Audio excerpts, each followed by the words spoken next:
Stories are not just fiction, they are our heritage passed down from generation to generation.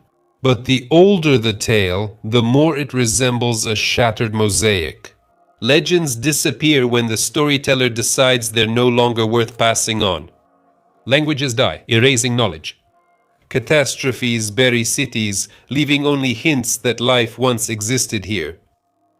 That's why it's incredible that we still have the Epic of Gilgamesh, one of humanity's oldest literary monuments. Its clay tablets have survived millennia, wars, fires, and oblivion. We don't know all the details, we don't have the original version, but the surviving fragments allow us to piece the story together again. This is not just a myth, it's a window into the world of ancient mythology. In the worldview of the Sumerians and Babylonians about life, death, friendship, and immortality. What is this epic? Who was Gilgamesh? And why does his story, told thousands of years ago, still captivate people today? You're watching Amazing History, and today's episode is a little unusual. We will explore one of the greatest mysteries of the ancient world. The Epic of Gilgamesh. Support my efforts with likes, subscriptions, and comments. This will help me release new exciting videos. Well, let's get started. Until 1853, the Epic of Gilgamesh was just a pile of broken clay tablets hidden in the ruins of the ancient Nineveh palace. By 1872, it was still just a pile of tablets, but now in the basement of the British Museum. But everything changed. When George Smith, an amateur Assyriologist, deciphered one of the texts and discovered something incredible in it. A story about a catastrophic flood, a plot painfully familiar from the Bible. It was the famous 11th tablet of the Epic of Gilgamesh. It was from this that the revival of the oldest known literary story began. Until that moment, no one even suspected that humanity had such an ancient and connected epic tradition. The discovered fragment turned out to be part of a vast narrative, created long before the Iliad and the Odyssey. Naturally, we lack the complete epic. The oldest known stories of Gilgamesh come from Sumerian texts dating back to the 18th century BC. In those times, his adventures served, among other things, as exercises for scribes, which is why numerous copies have survived to this day. In these early texts, Gilgamesh was called Bilgames. And although key elements of the future epic already appear in them, his friendship with Enkidu, his legendary strength and charisma, they do not form a single story. It is clear that at first Gilgamesh existed as separate myths and folk tales passed down orally. But at some point, between the 13th and 11th centuries BCE, the poet and scribe Sinleki Unini combined these stories and created the standard version of the epic known as He Who Saw the Deep. It was this version, written on 12 tablets, that became the classic text of the ancient world. Millennia of wear and tear did not spare the epic. Many parts were lost or destroyed. But surprisingly, its popularity in ancient times worked in our favor. Tablets with fragments of the Epic of Gilgamesh are still being discovered to this day, and with each new find, translators can restore more and more lost details. This is a rare case when an ancient story, once thought to be forgotten forever, suddenly comes back to life. We've known about the Epic of Gilgamesh for under 2 centuries. But thanks to luck, the persistence of archaeologists, and the work of Assyriologists, we have managed to recover one of the greatest stories of the ancient world. Ironically, the epic itself tells the story of the search for immortality, and in a way, its fate reflects its own theme. The legend, which lay forgotten for 2 millennia, has come back to life. So let's talk about it. The story begins with a description of the splendor of the ancient city of Uruk. Its mighty walls, built by Gilgamesh himself, shine under the sun. It is one of the greatest cities of the Sumerian Akkadian world, a center of trade, craftsmanship, and culture. But the king of Uruk, Gilgamesh, is not as magnificent as his city. He is strong, unmatched in battle, and astonishingly huge, for he is 2/3 god and only 1/3 human. It would seem that with such a ruler, the city should flourish, but instead, the people suffer. Gilgamesh uses his power not for good, but for his own whims. He puts young men through strange trials, and the young women of the city suffer even more. Every newlywed woman is forced to spend her wedding night with him first, and only then with her husband. This is the custom known as the rite of the first night, and, to put it mildly, no one except Gilgamesh was pleased with it.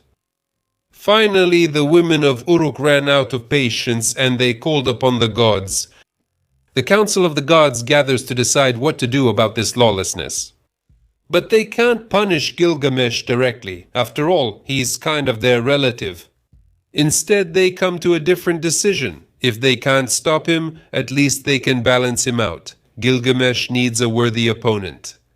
The goddess Aruru, the creator of humanity, takes clay and molds from it a mighty wild man named Enkidu. He is the living embodiment of the wild, hairy, untamed, knowing neither rules nor laws. Enkidu lives among the animals, grazes with the gazelles, drinks water by the rivers, and knows nothing of civilization.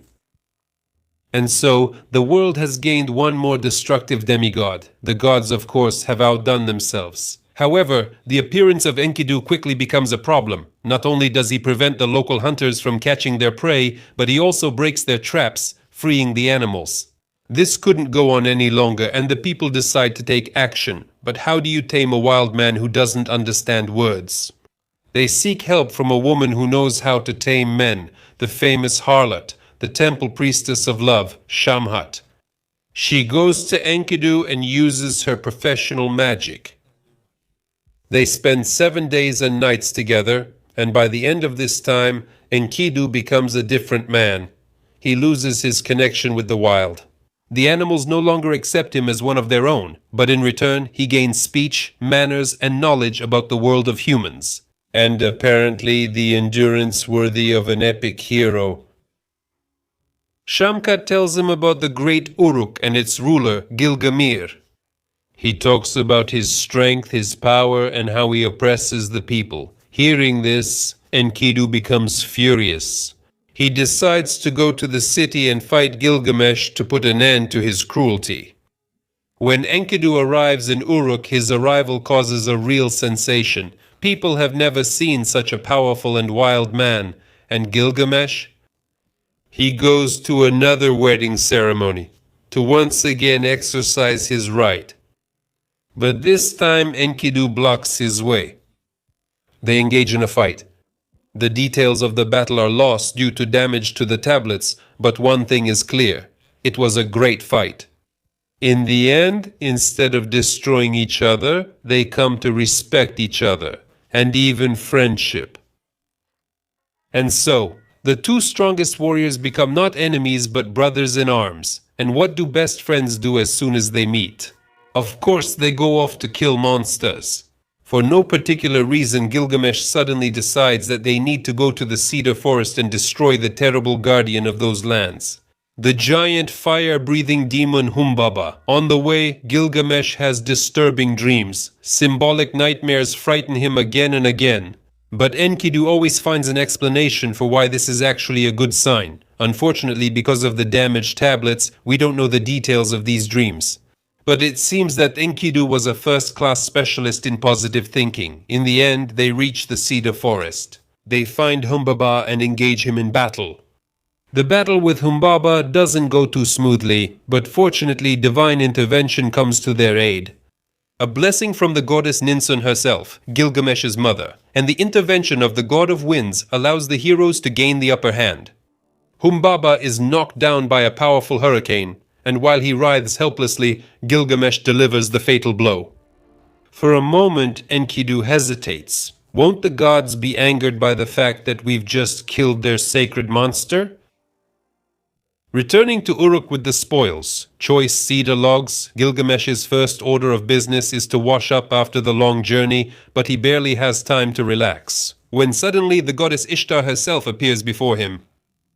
Ishtar is the goddess of love, war, and everything passionate and tumultuous. And at that moment she proposes that Gilgamesh become her husband. But Gilgamesh is clearly familiar with her reputation. and he is not thrilled about this prospect. Instead of politely refusing, he starts listing what happened to all her previous heroes, lovers. One turned into a wolf, another into a bird with broken wings. A wild lion tore the third one to pieces, the fourth one even turned into a mole. The list is long, and not a single item on it looks appealing.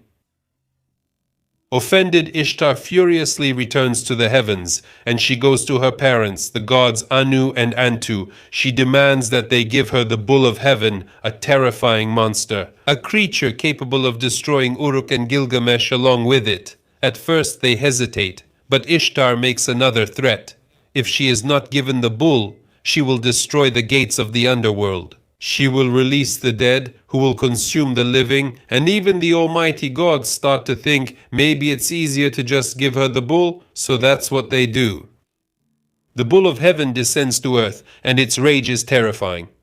Rivers boil, the earth cracks, and its very presence inspires terror. Fortunately, Gilgamesh and Enkidu already had experience fighting mythical monsters. The bull of heaven is defeated. They tear off its parts and offer them as sacrifices to different gods. After that, they hold a celebration. And then they go to sleep. Great job. The joy lasts for a long time. In his sleep, Enkidu sees how the council of the gods decides that the killing of two divine beings cannot go unpunished. One of the heroes must die. And unfortunately, even among the gods, there is consensus. The world would have a harder time without Gilgamesh than without Enkidu. When Enkidu wakes up, he realizes that his fate is sealed. He is devastated. Gilgamesh does everything in his power to beg the gods for mercy, but the decision is final. Enkidu understands that death is inevitable. He has a second nightmare. In it, a terrifying creature appears, a hybrid of a human, a lion, and a bird. It grabs Enkidu and drags him into the underworld, where he faces an assembly of death gods. When he wakes up, he feels unwell. Illness strikes his body, and with each passing day, he gets worse and worse. For 12 days, his condition worsens until he finds himself on his deathbed. In his final hours, Enkidu speaks to Gilgamesh. He always feared dying in battle, but now he understands that a glorious death in battle would have been better than this prolonged, agonizing illness. And soon Enkidu dies. Gilgamesh is beside himself with grief. He cannot accept Enkidu's death. Gilgamesh orders a giant statue of his friend. He drains the treasury for offerings to the gods so they will accept Enkidu to the afterlife with honors. And eventually he falls into a serious existential crisis. He starts to think about it, that life is not eternal. In this state he leaves Uruk and sets out to the farthest corners of the world. His goal: to find the legendary Utnapishtim, the only person who, together with his wife, managed to become immortal. Gilgamesh wanders through the desolate lands, still incredibly strong and incredibly depressed. He continues to kill lions with his bare hands. But now it brings him no joy. Reaching the Twin Mountains, where the sun rises, he encounters two guardians, scorpion men, who guard the passage. Fortunately, they turn out to be surprisingly cooperative. Hearing that Gilgamesh is searching for Utnapishtim, they let him pass. Then begins the not-so-exciting part. 12 hours in complete darkness, then another 12, no sun, no moon, not a single glimmer of light. Finally, he comes out into a strange place. Before him stretches a garden of stone crystal trees, shining in all colors, and beyond that, an endless ocean. There he is met by an elderly goddess who directs him to a boatman named Urshanabi. He can take Gilgamesh to Utnapishtim, but the boatman is busy in the forest with a group of mysterious stone people. And then it happens. Typical Gilgamesh. Instead of just asking Urshanabi for help, for some reason he decides that his task is to defeat the stone people, smashing the stone people into tiny gravel. He suddenly realizes that these were the boat rowers, which of course makes the journey a bit more complicated. Now he and Urshanabi have to row by themselves. In one particularly dangerous place, they have to cross deadly waters, making an improvised sail out of clothing. Somehow they manage to reach the distant shore. There Gilgamesh finally meets Utnapishtim. The first impression he makes? Absolutely none. Utnapishtim is not impressed at all. Gilgamesh asks him how he achieved immortality, and Utnapishtim tells his story. Long ago he lived in the city of Uruk. One night the god Ea appeared to him in a dream and said, Listen, don't ask anything. Just build a huge boat, load supplies onto it, and get ready for, well, let's call it rainy weather. Utnapishtim decides not to ask unnecessary questions and just does what he's told. He empties his treasury, sacrifices livestock, and hires workers to build a huge ark in the shortest possible time. When he loads his family, craftsmen, and a bunch of animals onto it, an unprecedented flood hits the city. 7 days later, the rain stops. Around Utnapishtim's ark, there was an endless ocean. Only the peaks of the highest mountains stuck out above the water. He sends out birds to scout. 2 of them return with nothing. But the third, a raven, does not return. That means there is land somewhere. Upon landing, Utnapishtim offers a sacrifice to the gods, and they immediately gather because, well, no one else is praying to them anymore. And here something interesting comes to light. The idea of the flood belonged to the god Enlil, who decided to deal with the population this way. Ea openly calls Enlil an idiot. The other gods support him, and in the end, the enraged Enlil is forced to accept it. As compensation, he grants Utnapishtim and his wife immortality, and he sends them to live far from people, at the source of all rivers. That's the story. Well, now let's get back to Gilgamesh. The problem with Gilgamesh was this: to flood the earth again. So Utnapishtim offers him an alternative test.